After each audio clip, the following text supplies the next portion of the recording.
Hello and welcome to my bedtime story. I'm going to read for you the story called The Tear Thief. Late one evening, the tear thief crept into a town. The tear thief was invisible and carried a silvery waterproof sack on her back. Only if you happened to look into a puddle as she was passing could you see what the tear thief looked like, because a puddle was the one thing that showed her reflection. The tear thief had short, spiky white hair and big grey eyes. She wore a handkerchief dress and silk slippers that made no sound as she walked. The tear thief came to a quiet road with a neat row of houses and flew into a tall tree there for a good look and to listen. It was the hour between supper and bedtime. All the curtained windows were flushed with light, and enticing smells of soup and stew and pasta and onions, the tear thief's favourite, and rhubarb crumble were drifting up and away into the deepening dusk. The tear thief listened hard with sharp ears. A child was crying. The tear thief jumped lightly from the top of the tree onto the roof of the first house.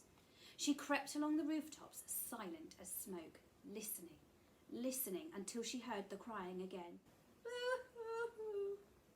Ha! The crying was coming from number 17. Quick as a blink, the tear thief slid down the chimney into the attic and pressed her ear to the floorboard. Down the stairs, sly as steam, sneaked the tear thief. Onto the landing and into the bathroom. A boy was sitting in the bath, crying his eyes out. His mother was kneeling by the side of the bathtub, holding a pink bottle of strawberry shampoo. The tear thief sat perched on the edge of the bath, watching excitedly and loosening the top of her sack. "I don't want to be shampooed," wailed the boy in the bubbles. "Stop this silly crying," said the boy's mother, "or the tear thief will hear you." The boy stopped crying and stared at his mother. A single plump tear dangled from the end of his nose like a pearl. The tear thief pounced. In one quick movement, she snatched the gleaming tear from the boy's nose and popped it into her sack. "Oh!" gasped the boy as his last tear seemed to disappear into thin air. "I told you," said his mother. "That was probably the tear thief." The boy and his mother started to laugh, but by now the tear thief had flown across the hall, out through the front door, and had shimmied halfway up a lamppost. She sat on the top, swinging her legs and listening. Wah! Wah! Wah! Through an open upstairs window at number 25, came the sound of bad-tempered screaming and sobbing. The tear thief slipped down the lamppost and slithered up a drainpipe to get to the window. Her wide grey eyes stared in at a child's bedroom. A red-faced girl in a nightdress was jumping up and down, having a terrible tantrum and scattering tears all over the room like fistfuls of gravel. "I want chocolate! I want chocolate!" bawled the girl.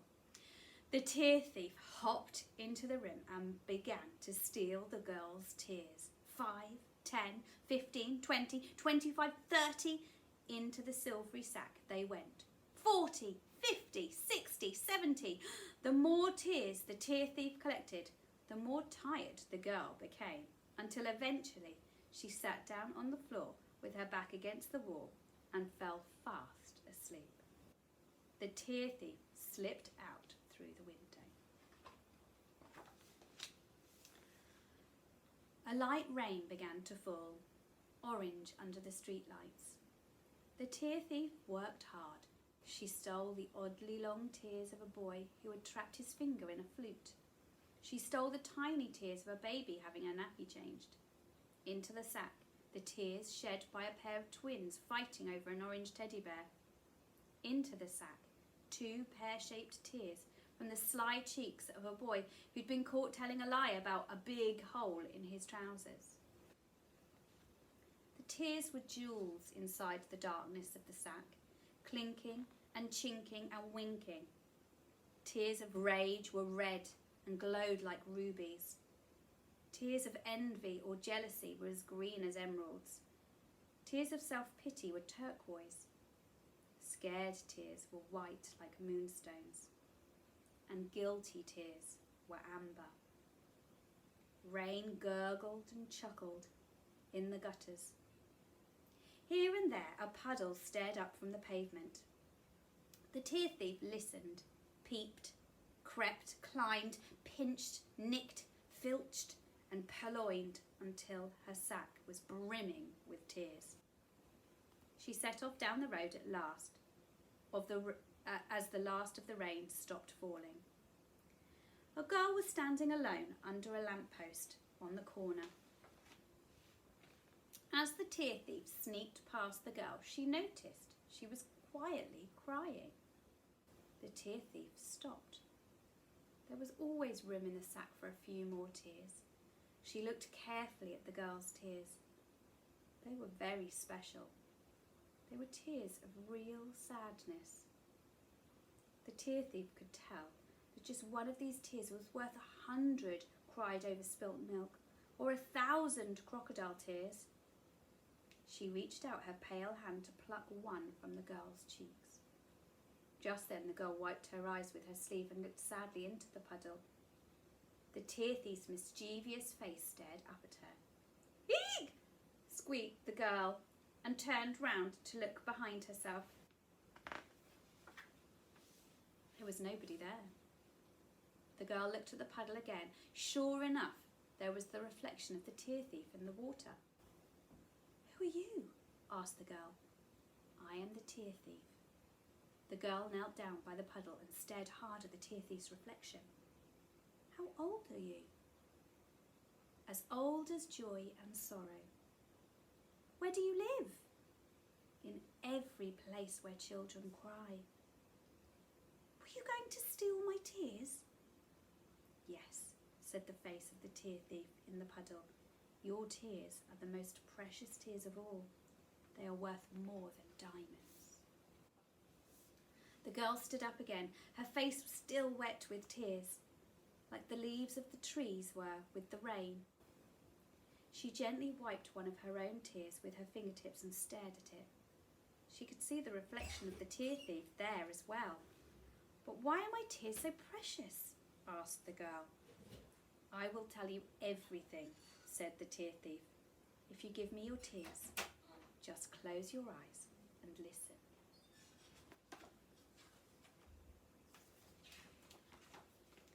So the girl closed her eyes and the tear thief gathered the tears from her eyelashes and cheeks as she whispered to her.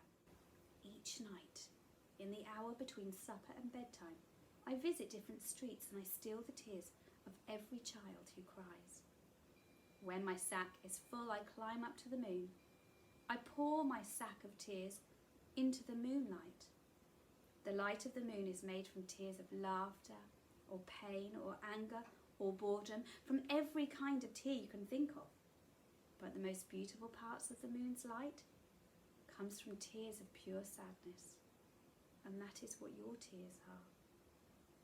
"Yes," said the little girl. "It's because I've lost my little dog." She opened her eyes as she said this and looked again in the puddle, but there was nobody there. She ran along the street to the next puddle and stared into it, then the next and the next and the next, but they were just ordinary puddles, nothing special in them at all. The girl ran round the corner, looking down at all the puddles as she ran. Then she ran round another corner and another, searching in every puddle for one more glimpse of the tear thief. But it was no use. The tear thief was gone. "Woof!" The girl looked up. "Woof, woof!" A little black dog with a white chest was sitting under a tree at the end of the street. The girl called out her dog's name. "It's you," she said. "I found you." And so she had. Her lost dog was splashing towards her through the puddles. The girl was safely tucked up in bed and the dog was safely curled up in his basket. The rain had stopped completely now and all the puddles were shrinking. The night was calm and quiet. The girl always left her curtains open so she could see the star she was born under if she opened her eyes. She opened them now. Outside her window a full moon rose, huge and luminous. "Oh," gasped the girl. She got out of bed and went to the window. It was the most beautiful moon she had ever seen in her whole young life. Light poured from it in a million different moonbeams. The girl saw the light of the moon in her garden, turning the leaves on the trees to silver. Beyond that, she saw the light of the moon on the rooftops of all the houses, like honey. A midnight cat walked along a wall, and the light of the moon made its eyes burn gold. The whole town moon-bathed as it slept.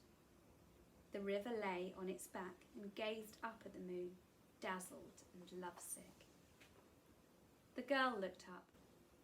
For one brief magical moment she could see the tear thief again, pouring and pouring her sack of tears into the light of the moon. It was so bright that tears came to her eyes as she looked. Her dog snuffled in his basket. In the house next door, on the other side of the wall, the newborn baby started to cry. The end. And I hope you enjoyed that story.